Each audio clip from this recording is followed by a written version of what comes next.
शहाण्या माणसाने हे एकदा करून बघा. एक मिनिट जास्त कंठाळा आला असेल तर एकदा टाळ्या वाजवा.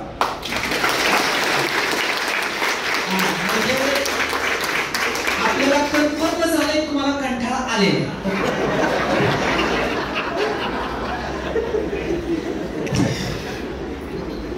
शहाण्या माणसानं हे एकदा करून बघावं. कवितेचं नाव आहे शहाण्या माणसानं हे एकदा करून बघावं.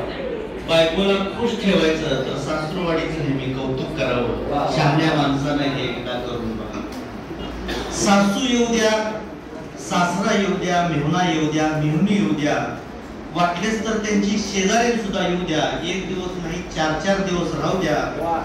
अशा वेळी बायको अजिबात दमत नसते. हे कर ते कर म्हणायची तिला अजिबात गरज नसते.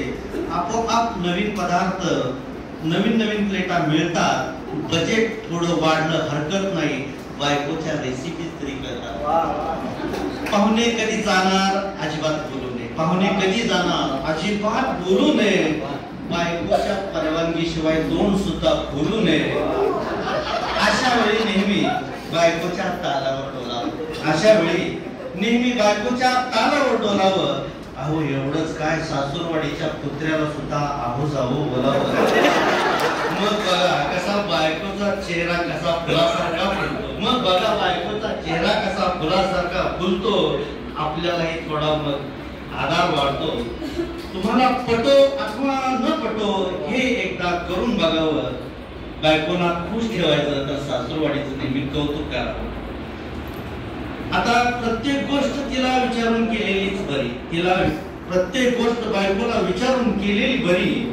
ती पूर्वला पश्चिम म्हणाली तरी तिनं सांगितलेली दिशाच खरी.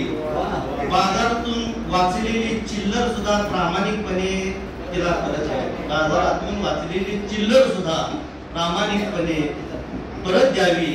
तिला आवडणारी मालिका सुद्धा आपण कमान बघावी. चहा कर म्हणण्यापेक्षा आपणच करून तिला द्यावा. एवढंच काय स्वयंपाक घरातील निम्मा भार आपण हसत हसत सोसावा. पगाराच्या दिवशी फक्त आपण पोस्टमन व्हावे. पगाराच्या दिवशी आपण पोस्टमन व्हावे. नोटाचं पार्सल जसंच्या तसं तिच्या हातावर ठेवावे. कधी आलाच प्रसंग तर तिच्या मैत्रिणीची जास्त बोलू नये.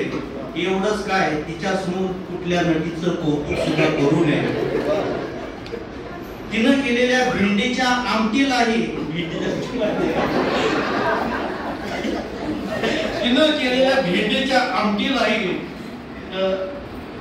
भरभरून दाद द्यावी आणि तिच्याकडून जळलेल्या भाकरीला सुद्धा एक नवीन रेसिपी समजावी. बस झाला आधी एवढंच करून बघावं. शहाण्या माणसानं हे एकदा करून बघावं. बायकोला खुश ठेवायचं तर सासूरवाडीचं नेहमी कौतुक करावं. सासूरवाडीचं नेहमी कौतुक करावं. धन्यवाद.